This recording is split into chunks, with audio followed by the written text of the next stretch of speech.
Hey, good morning. Let me turn off the music audio. Hey, good morning, India. Good afternoon in England and Europe, and good evening in California, and a sleepy time in East Coast. Welcome you all. This is MedBix webcast, healthcare media channel. My name is Ramana Anamraju, host of this webcast. We have a very special program today. We have a special guest. Uh, she's going to join in a few minutes. Following her interview, then I'm going to talk uh, about a famous scientist and a mathematician. Um, Really, our guest, the chief guest speaker, would have helped her if she would have been there at another birth during the time in 1700. So she died with a pulmonary embolism because of the late pregnancy. So this doctor would have saved her. But there is a guest host joining me from Chicago, Jasmine Jackson. I met her teacher. I know her teacher, professor. Uh, that she one day she wrote a column, and I was so impressed. And she was writing passionately about women's issues and all those things. I thought a guy asking questions, then a woman with going through the same pain, she would have been a good one to ask questions. But anyway, I'm going to introduce Dr. Sophia Yan. She is graduated from MIT. Uh, uh, can you hear Sophia? Yes. Sophia, can you hear me? Yes, I can. Okay. So that problem with the um, um, she has some problem. I think uh, Jasmine, you got to figure it out. You have to increase the speaker volume. Um, but anyway, I hope I asked. But let me continue. Jasmine Jackson is from Chicago. She is my friend's as a professor there, and she's a student there. She was writing a lot of passionate issues about that, and then. Now, let me introduce Dr. Sophia Yan. She's from. I hope I'm saying right the pronunciation, the name. But she's from MIT. She did a biology in MIT. All the engineers home.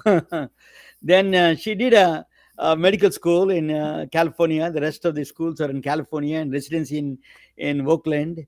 And then she has a master's in public health, and she was passionate about a lot of issues, women's issues from get-go. She started an organization called sheheroes.com, and is about the women's the girls and young women can achieve anything they want.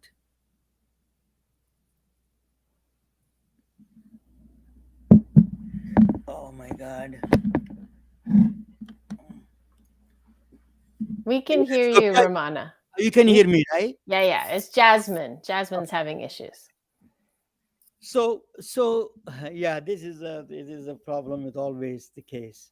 Mhm. um but the technical issues, I've been challenging this for almost for 6 months. Always one or the other way, always is challenging. But anyway, Dr. Sophia has a master's in public health, and she is the founder of sheheroes.com. Is a non-profit organization that helps women. um, uh, the second one is that she's started a startup. When I met her in California, during my stay in California, I met her there in she was starting the Pandya Health, a startup company to alternative for the woman to seek help in birth control and other issues, women's issues. So without further delay, let me introduce you, Dr. Sophia Ann. I'm honored to have you. Welcome, Dr. Sophia. Let me bring her to the table. Yes, Dr. Sophia, welcome. Thank you so much for having me here today. I'm here to go over contraceptives briefly, give you some updates on the latest and greatest, and then talk about periods optional. And before we start, I just want to throw a pitch out for plancpills.org. Given the reversal of Roe v. Wade in this country, it's really important that people know what are their options. So if you have any questions about medication abortion, please go to plancpills.org. A nonprofit has a legal hotline, a medical hotline, as well as telemedicine options if you need to avail yourself of those services. So, Romana, if you could throw Yeah. up the slides, that'd be great. Okay. So let me. And thank you, everybody, for joining. Great to see Pam. Great to see Dr. Nim Eilbeck. She's one of the doctors here at Pandia Health. So this is just showing you in the bottom right corner that the uterus is more happy if you make hashtag periods optional. We'll hit that later. And then in the bottom left is Pandia Health. We are the only women-founded, women-led birth control delivery company. Just a minute. Give me one Yep. second. Romana, if you can go to the next slide when you're ready. Okay, 1 second. And actually, you can skip that slide and go to the slide after that as well. You want me to go to the next slide? Okay. Yes. And so this is just Pandia Health, PANDIA health.com. Check us out. We are the only women-founded, women-led, the only doctor-led company in birth control delivery in the United States. Next slide.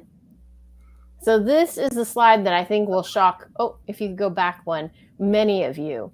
I don't think people realize that the implant, the 3-year implant that you stick in your arm that releases hormone, where 30% of women lose their periods and they're like, yes, and 70% have lighter periods, beats vasectomy. So that's amazing. Then comes the IUD with hormone, and the IUD with hormone beats tubal ligation. Tubal ligation, for those of us with uteri, they go into you, they snip out an inch of your tubes on each side, and then they burn or tie them. And you can still get pregnant on that method, but the IUD vasectomy and implant beats tubal ligation. Tubal ligation beats the IUD that's with copper. And I know a lot of women are like, ooh, copper, no hormones. But it's really important for you all to know the side effects of the copper IUD, which is oftentimes more blood, more cramps. Because I answer stuff on Reddit as well as Quora, and women are always like, I have a copper IUD, so much blood, so much cramps. And I was like, did nobody tell you those are the two greatest side effects? And probably your physician told you, and you were just like, yeah, you tell me lots of side effects, whatever. But this is legit. More blood, more cramps. So if you're the type of person who's like, oh, is that blood leaking down my leg? Yes, copper IUD for you. But if you're the person like me who feels every single cramp, maybe not so much, because more cramps, more blood. But anything is better than pregnant. Then comes the shot. Unfortunately, for the skinnier women, it's not good for your bones. For the heavier women, it gives you the munchies. But again, being pregnant, the growing embryo eats all of your calcium, and you certainly will gain weight when you're pregnant. So better the shot than pregnant if that's a method that's best for you to prevent unplanned pregnancy. Then comes the ring. And I think what a lot of people don't know is there is a 1-year ring. And although it says put it up for 3 weeks, take it out for 1, that's just like a lot of hassle. You can just personally put the ring into your vagina. It doesn't matter how it goes, what orientation, it delivers the medication. It just sits there for a year. You don't have to have a period or an artificial withdrawal bleed at all. So that's Anovera, but we don't recommend it unless you're 30 years of age or older, because it doesn't have enough estrogen. And during age 15 to 30 to 35, you're building on your bones, and that's all you get for the rest of your life. And if you don't have enough estrogen, then you're not building up those bones. So at Pandia Health, expert care by expert doctors, we do not recommend Anovera until you're 30 years old. But if you're 30 and above, great option. There's the Nuva ring, and that's just one that you could change monthly, and you could either leave it in for 3 weeks, take it out for 1 week, have a withdrawal bleed, or as I mentioned before, that withdrawal bleed is totally arbitrary, so you could just leave it in, and the Nuva ring actually has 35 days worth of medication in every ring. There's no month that's greater than 35 days, so you could just change it once a month. And then comes the patch. You have to change it every single week. 52 times you could mess up. The pill, 365 times you could mess up. but know that there are 40 different pills and at the very least 8 different progesterones. So if you don't like one progesterone, make sure you know the name of it and ideally the dose, and then tell your doctor, I don't like this one. And there are 7 other progesterones that you can try.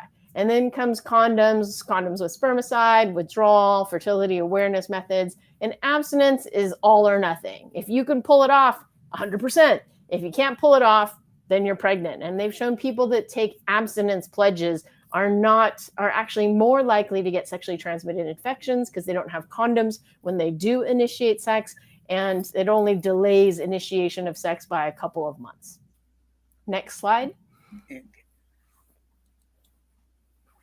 So new methods. There is a new patch. A lot of physicians were anti-patch because the original patch, the Ortho Evra and Xulane, it's generic, we see as equivalent to a 50 microgram pill. And if it's too much estrogen, then you risk blood clots. Too little estrogen, bad for your bones. But 50 micrograms of estrogen is a lot of estrogen. So we generally do not recommend the Xulane or Ortho Evra patch unless you have another drug that's causing your liver to rev up and eat all the estrogen. Otherwise, you risk blood clots.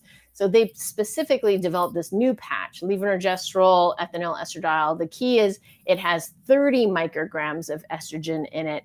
And as we'll show in the next slide, it has much less estrogen to worry about. However, it's not for people who have a body mass index of 30 or greater because it has reduced effectiveness as well as a higher blood clot risk. But it's called Twirla, and if your BMI is less than 30, then it's fine. It is pricey because it's new, it's brand name. However, if you're in the United States and under the Affordable Care Act, if you have insurance and your employer is not religious like Hobby Lobby or a Jesuit college, then it should be available for free. No copay, no deductible, as long as your doctor writes for it. Any FDA-approved method of birth control, if you have insurance under the Affordable Care Act, is free, no copay, no deductible.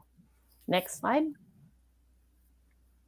So this is just showing you the graph because, as a geek, I like to share graphs. If you look at that big area under the curve, that's the original patch, Xulane, Ortho Evra. So there's a lot of exposure to estrogen and therefore a greater risk of clot. If you see the peak and down, peak and down, peak and down, that's what happens with your standard 35 microgram estrogen patch. So although the peak is up there, the overall area under the curve, which is what you're exposed to estrogen and your risk of clot, is low. And then the second lower curve is the new patch that was designed to be the same as a pill. And you can see the area is roughly the same. So the risk of the new patch, Twirla, is the same as the risk of birth control pill. That's about 35 micrograms or maybe even less.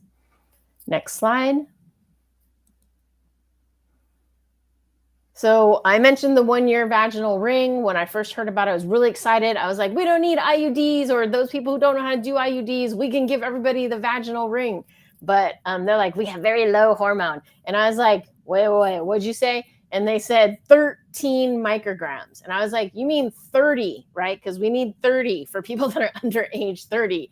And they're like, no, it's 13 micrograms. And I was like, oh, no. So if you're 30 and above, awesome option. And there are, we have those of us with uteri have to still prevent unplanned pregnancy from age 30 to 50 and somewhere pop in children before, somewhere around there.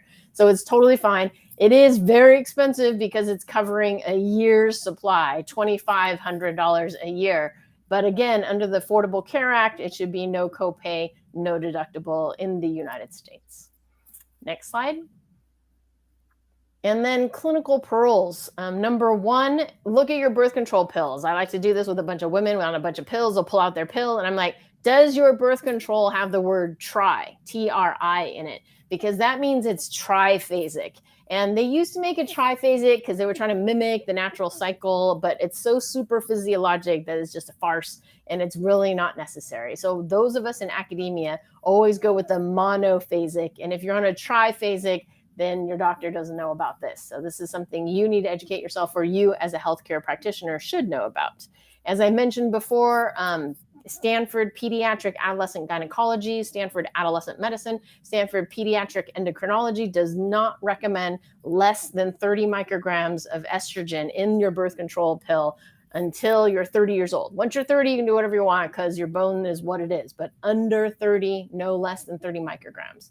And then at Pandia Health, I've realized as a woman of color, most of medicine is based on a 70-kilo white man. Anybody who's in medicine will tell you that is our standard in medicine, the 70-kilo white man. And certainly not that for birth control. But what I was taught at UCSF and Stanford works great for a Caucasian female that wants to bleed every single month.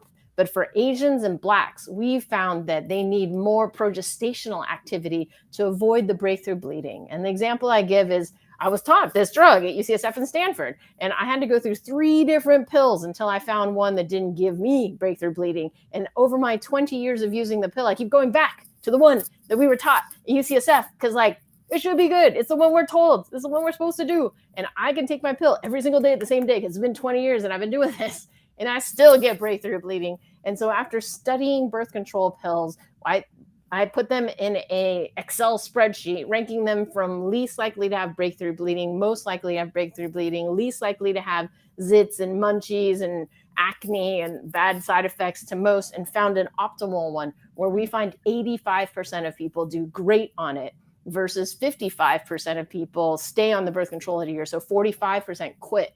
But our algorithm results in better results. And we're studying it to look as race for a proxy for genetics. But we hope in the future we can get their genetics via 23andMe or My History or whatever DNA sequencing. And we can see, oh, you got this. This is the best birth control pill for you. So next slide. I know that there's a lot of medical people watching this. So if you go to bit.ly /capital Pandia, capital Health, capital androgen, you can get my Excel spreadsheet. Now it's a Google sheet ranking from most androgenic to least androgenic, actually least androgenic to most androgenic, least progestational to most progestational, so that if you have side effects, how to manage them. And there's actually 2 links up there. I think it's different now, and it's based on work by Dr. Jalovsek on how to manage side effects. So if you've got depression, you should move this up and down. If you've got zits, you should move this up and down. If you have breakthrough bleeding, you should move this up and down. And this should help anybody who's writing birth control. Next slide. So top 3 reasons for people missing a pill. Number 1 is they forgot. Solution: have an alarm, have a birth control holder. There's actually a technical holder that has the 4 weeks by 7 pills. And if you pop it out, it keeps track. And if you don't pop it out, then it signals your phone until you do it. It's pretty cool. They were away from home, so I always prescribe an extra travel pack to have in my backpack, my purse, and my suitcase in case my suitcase gets lost, and at least my purse has it, So make sure that as a healthcare provider, never withhold birth control. We teach that to every physician. What happens when you withhold birth control? Somebody becomes pregnant that doesn't want to become pregnant, and you're dealing with an unwanted, unplanned pregnancy that results in an abortion or something else. And then they didn't have a new pack. So again, give out a year's supply at a time. Learned from opening Pandia Health from the pharmacy side as a doctor. I'm like, I wrote you dispense 1, refill times 12. What are you talking about? You have a year's supply. But I didn't realize by doing that, I have chained the patient to the pharmacy every single month. However, if I write dispense 13 packs or dispense 17 packs, the pharmacy can always constrict that. And they can't expand it, but they can constrict it if the insurance is evil and they won't pay for stuff. So please write a year's supply at a time in the United States. 20 states allow insurances to give out a year's supply, but I can tell you as a company that deals with insurance that many insurances are not following that law. And then lastly, didn't have it in their hands. That's the whole reason I started Pandia Health. No one runs out of birth control on our watch. We deliver it by mail, set it and forget it. Never run out of birth control on our watch. If your doctor writes it and you have insurance to cover it, you pay us nothing. Next page. Emergency contraception. Next slide. So these are the 4 methods of emergency contraception. And when I gave this talk a couple of years back to a bunch of Stanford doctors, only 1 out of the entire room knew about the second method, which is prescription emergency contraception. So any physician here, please take note. Prescription emergency contraception called Ella, and it beats Plan B and its generics at every single time point. It also works up to a BMI of 35. whereas Plan B and its generics at a BMI of 26 starts to have lower efficacy, and at a BMI of 30 is useless. So as a physician, you should know the stuff that you can prescribe. And then on the far left, for everybody to educate themselves, the number one most effective emergency contraception is the copper IUD. It's 99.99999% effective in preventing an unplanned pregnancy within 5 days of a contraceptive accident, sexual assault, condom popping, forgetting to take your pills 3 days in a row. Though it does require procedure, and as I mentioned, there's side effects to the copper IUD. They recently tested the levonorgestrel IUD, which you see below there, and it had a failure rate of, I think, 1 out of like 317, whereas the copper IUD had 0 pregnancies out of like a similar number. But it has fewer side effects, and who better to put in a long-acting reversible contraceptive than somebody who just had an oopsie, because they might have another oopsie. So then comes Ella. All of these methods you can use up to 5 days after contraceptive failure, just most effective on the left, least effective on the right, and then third most effective. So why would you ever use the third most effective if you could get your doctor to write you Ella in case of future need, like a fire extinguisher sitting in the corner? And again, if you have insurance in the United States under the Affordable Care Act, no copay, no deductible, aka free. And then lastly, you can take a bunch of birth control pills now, a bunch of birth control in 12 hours. Google it. You have to have a very specific type of pill, and it has to be a specific type of dose. But if you got nothing else, better that than pregnant. Next slide. Just again, Plan B and its generics don't work if your BMI is 26 or greater. So anybody with a uterus right now, please go look up BMI calculator, throw down your height, your weight, make sure your BMI is not 26 or greater, though 2/3 of the United States fits in that category. And if that's the case, you need Ella or an IUD. And if your BMI is greater than 35, your only option is one of the 2 IUDs. Next slide. So is menstruation obsolete? This is my passion as a person with a uterus, that you can make your periods hashtag optional. And Dr. Coutinho actually came up with this idea in 1999 with Dr. Shelley Segal, who was the inventor of Norplant, which was the 5 rod that used to go into your arm. Next slide.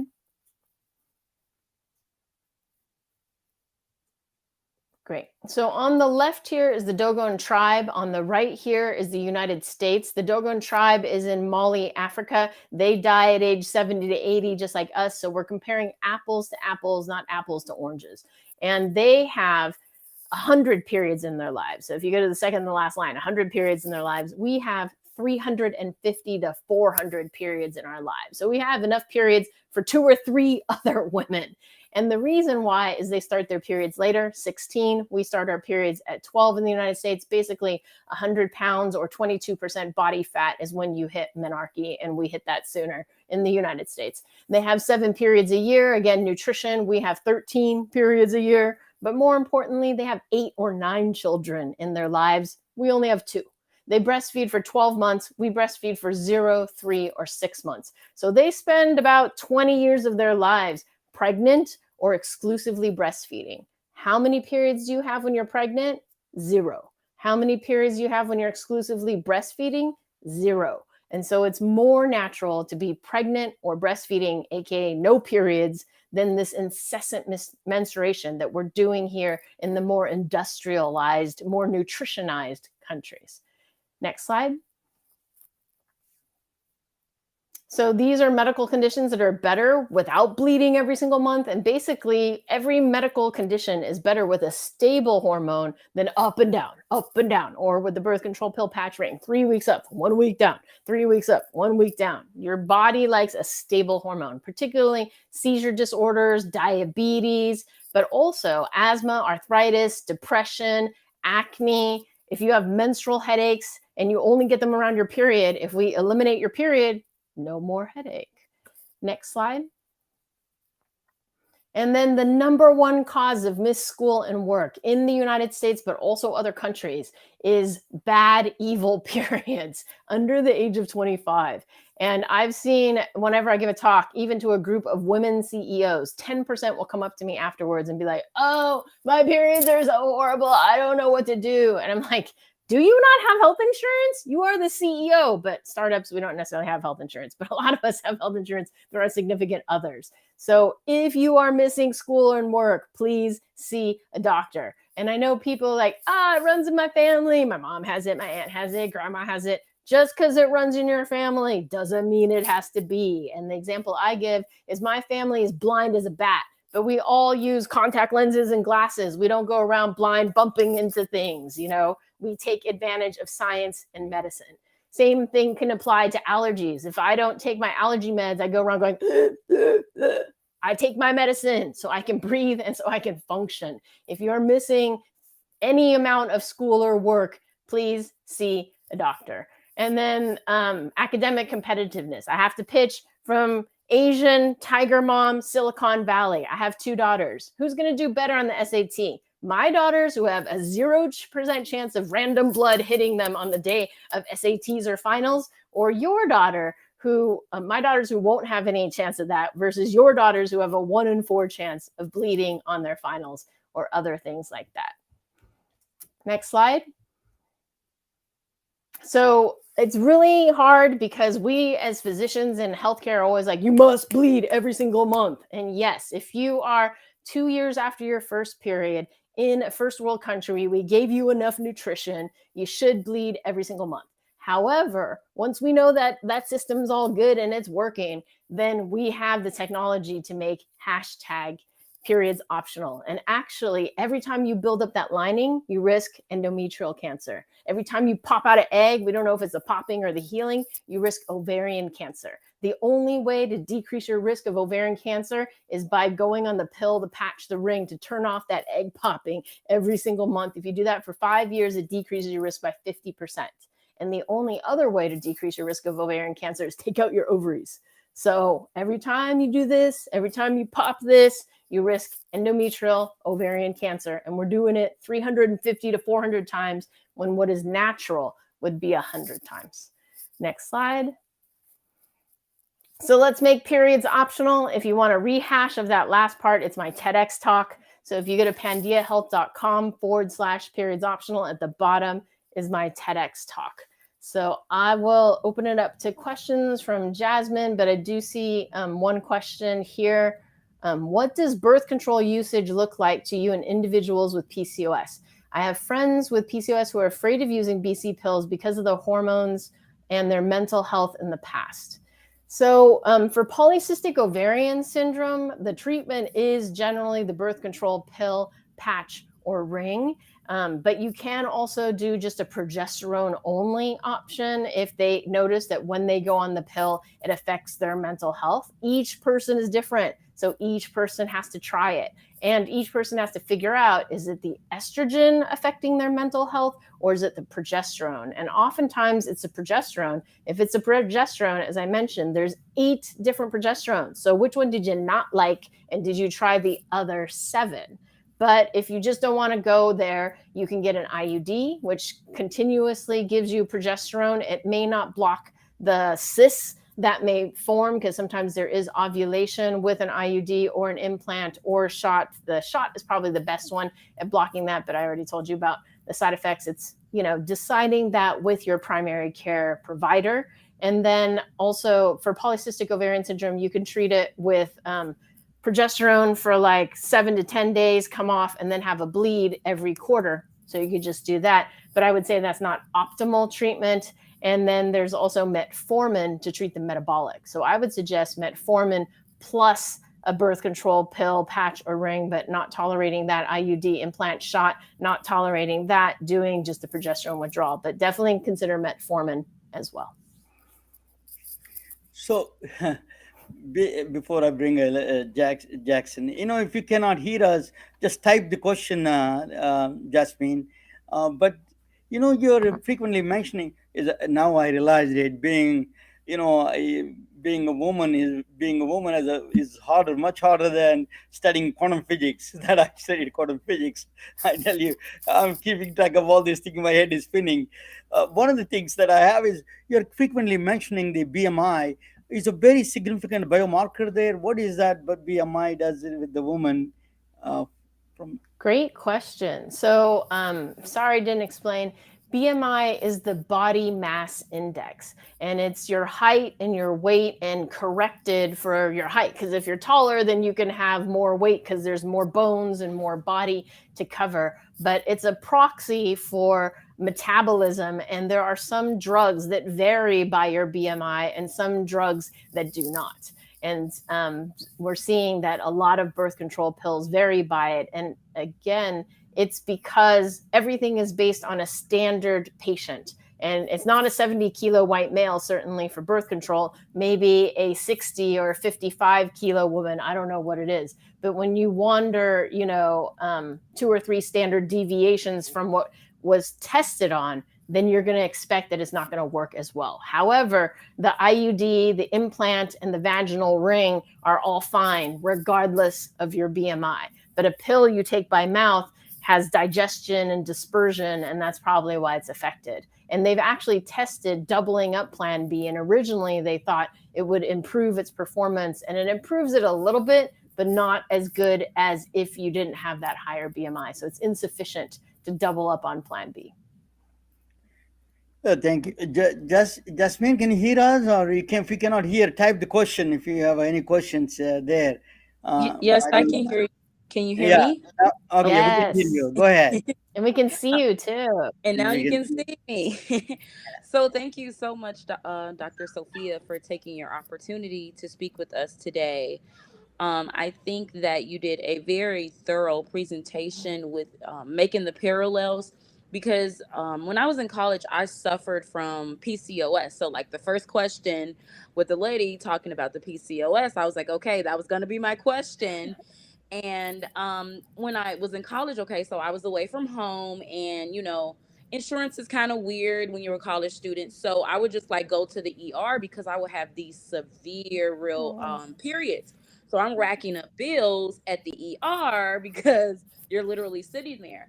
But a lot of times, what I got was, oh, you need to eat, I mean, eat healthy, you need to lose weight, try all of these birth control. It wasn't like a concrete thing. And so once I got out of college and then I kind of came home and was able to speak with other women, I was like, okay, well, the standard idea of what it should look like or what a person should look like didn't match what I was hearing. So, like, I would meet quote unquote skinny women and they would have PCOS, or I would meet really heavy women and it was like, okay, wait, so Yeah.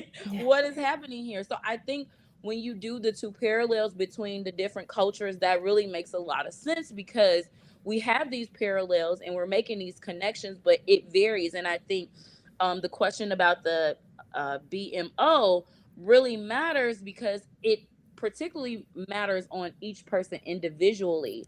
So I think that the beginning of your presentation kind of helped me to understand, like, personally, how, because I was kind of confused as to, okay, when I went to the doctor I got this one thing, but when I was kind of on the field and doing customer journey maps, I was able to communicate with different people and they didn't actually match the same.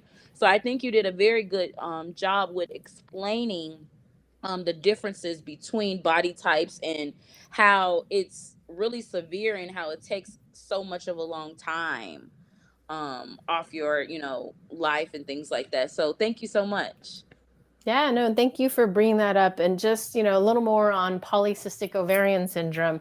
If you Google Pandia Health PCOS, we have a whole bunch of information. And on the top of it is a talk that I gave for Stanford on how to manage it. And so definitely they found that if people lose 10% of their current weight, be they skinny or extra or whatever, sometimes the PCOS will go away. And PCOS is defined by not having periods for 3 months in a row, and then extra man hormone, either by blood test or by symptoms of hairiness, zits, and retreating hairline or something like that. So definitely check that out. But know that my experience is that if you use metformin and birth control pill patching or some progesterone is a better result than either one alone. And sometimes the joke is if you go to OB-GYN, the answer is birth control pills. If you go to an endocrinologist, the answer is metformin. And if you go to a primary care doctor, we bring it together and we're like, oh, what happens when you put the two together? And it's like, oh, even better. So definitely 10% of PCOS women are skinny, 90% are on the heavier side. And I think if all of us go too far on our weight, then we are at risk for insulin problems, which then results in PCOS. Mm-hmm. Mm-hmm.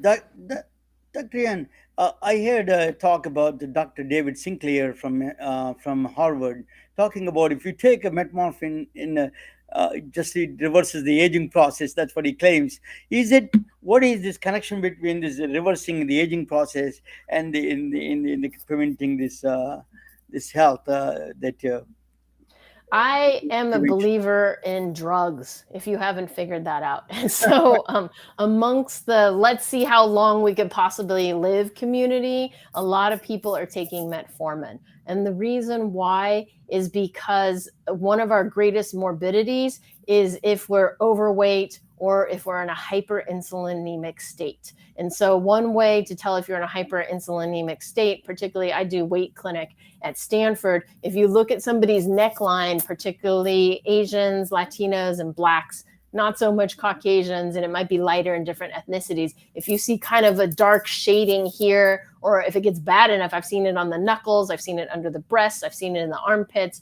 but often at the neck, that's a sign of hyperinsulinemia. So the metformin normalizes your insulin and therefore has been used to prevent diabetes, and therefore you'll live longer. Because if you've got a ton of sugar running through your body, you get diabetes, sugar gets and ruins your kidneys, ruins your eyes, ruins your nerves, all the bad stuff of diabetes. So that's where the metformin hack comes in for longevity, but it also works for PCOS. It also works mildly in our obesity patients, and it also works for people who have a family history of diabetes, because I think it prevents you from gaining the weight to get to diabetes, and that's how it prevents diabetes.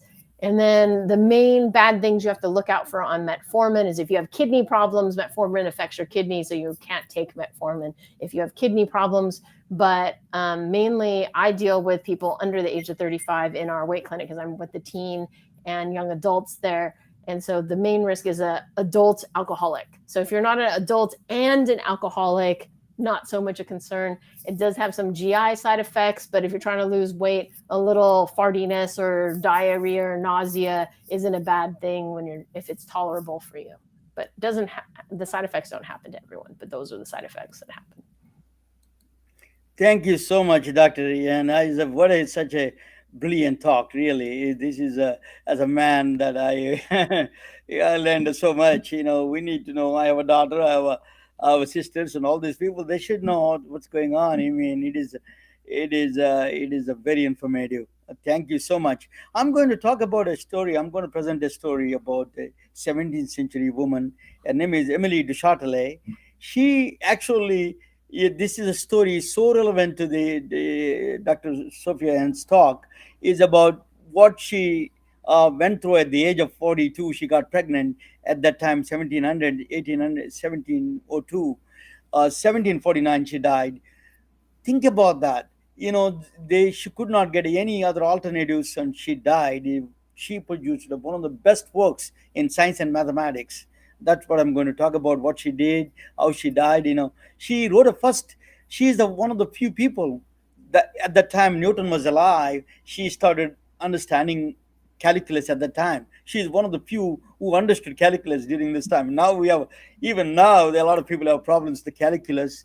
But now, at that time, when Newton was alive, very, very few understood the calculus, and she was one of them. And she wrote a children's math book, and she was a mother of four. She was a little, outgoing woman, but she got into a lot of. She got pregnant at the age of 42, and then after giving a birth, she died. And I'm going to talk about her story a little bit briefly for a few minutes. If you want to stay there, and if you have any questions, you're more than welcome to Dr. Ian and Jasmine. Let me show the things that I'm doing now. Yeah, what a wonderful talk, really informative. So her name is, who is this woman? Nobody knows. A lot of scientists, mathematicians, or physicists don't know about this woman. Her name is Gabriella Emily du Châtelet. She confronted Newton and gave clues to Einstein. The Newton was a king of the physics, king of sciences at the time, and he was alive. and she confronted he was wrong. She said that something he did something wrong in physics, and then she gave the clues to Albert Einstein. What a woman she was! In she was so she was Emily de Châtelet. She is a beauty and brains, a genius of enlightenment. She was uh, I have a T-shirts. I made it, for every chapter that I do, I make a T-shirts and coffee cups and pillow covers. And you can. I'm going to send one complimentary to Dr. Yan. Anyway, this is the T-shirt and a coffee cup, whichever she selects. I will send it. But let me.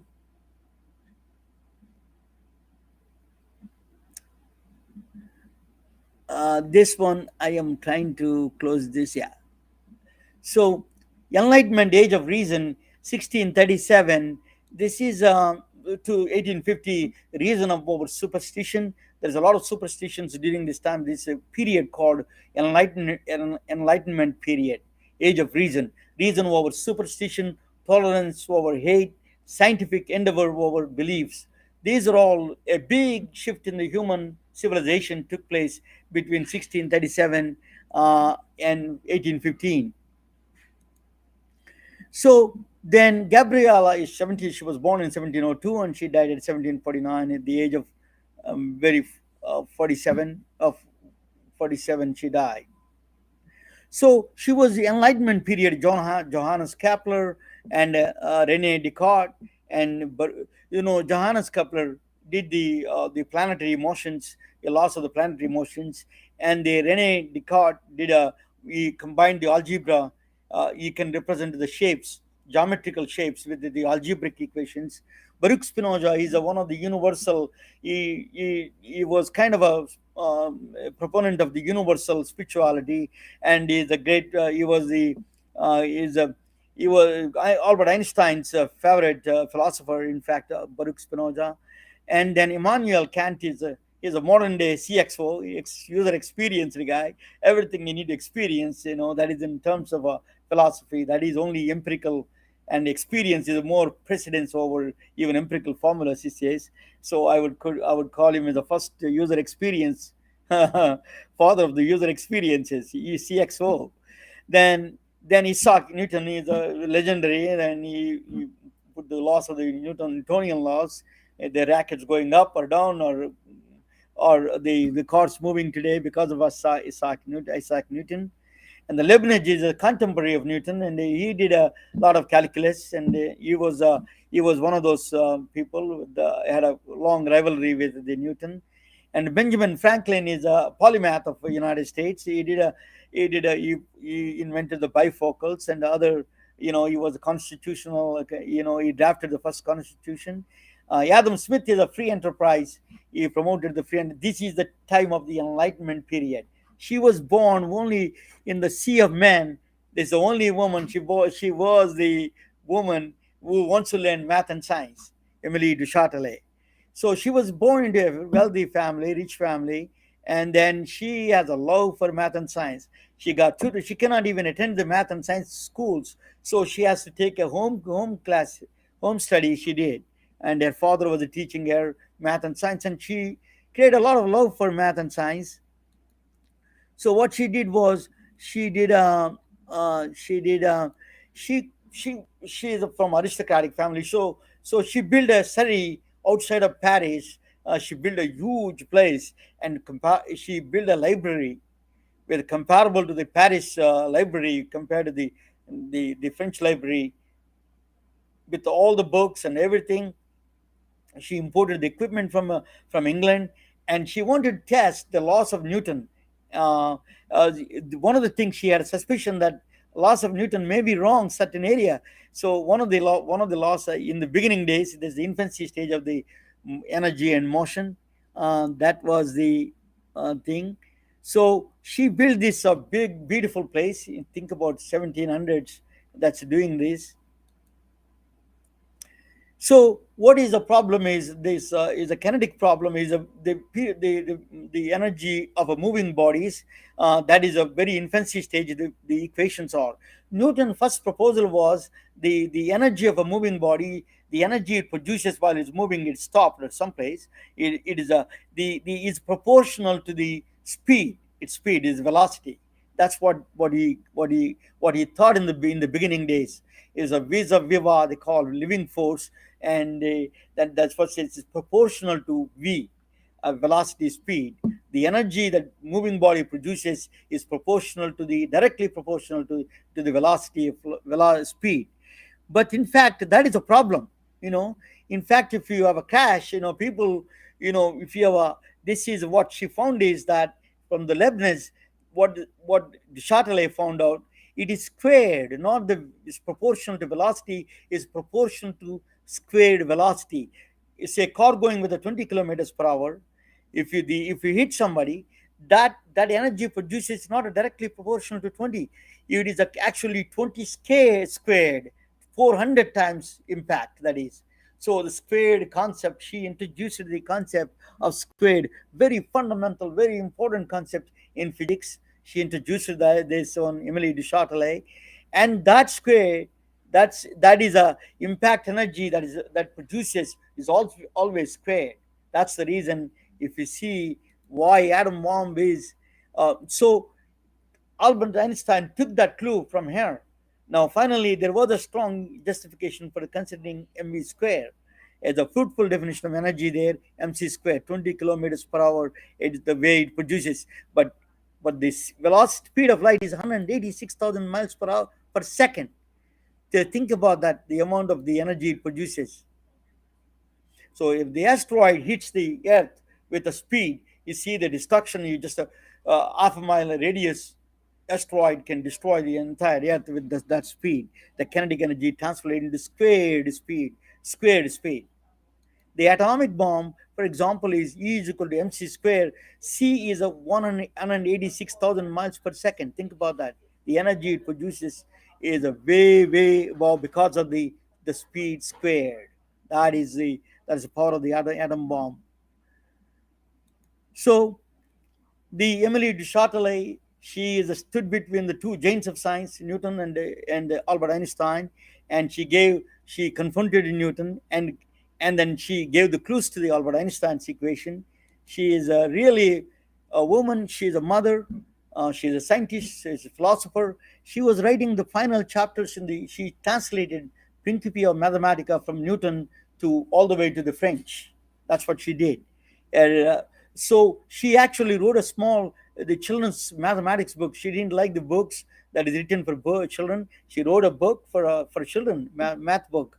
So she had 4 children, but unfortunately she got pregnant. She was a little promiscuous, and that's one of the problem at that time in France. You can stay with the two, a husband and a lover. She is living with the same.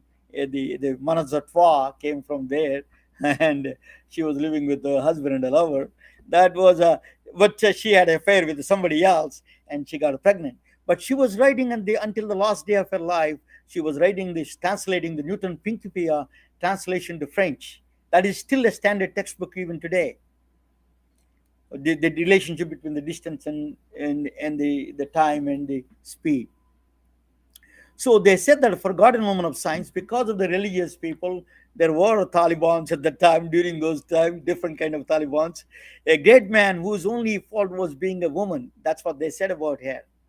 And they could not accept her as, as she was almost eliminated from the history books. Woman who contributed so much in math and science. If she would have lived a little longer, she would have produced amazing work. And at that time, we didn't have a passionate voice like Sophia Yan, and she didn't have the contraception ideas, and she didn't get the contraceptives at the time. So unfortunately, she died at the age of so on September 3rd, 1749, she gave a birth. After immediate birth, after 1 week, she died. She wrote the last pages of the Principia, Newton's book, and that is unwavering passion for science and medicine. Science for her is a really inspiration to all women. It is, given the situations in the 1700s, is that she was used to dress as a man to get into the scientific institutions. So a woman now inspiration. People like Sophia and everybody are inspirations to women, and we need people like them more and more. Thank you for listening, and I appreciate it. And thank you all. And if uh, if uh, if you're there and anything, if you have comments, please be sure. And I think that is a good. Thank you, Dr. Sofian. It's a wonderful talk. Really, we want you to come back. Thank you, Jasmine. You did you told your problems and explained to the entire audience. Thank you all. Good Thank night. you. Have a Thank good you, Ramana. Thank you, Jasmine.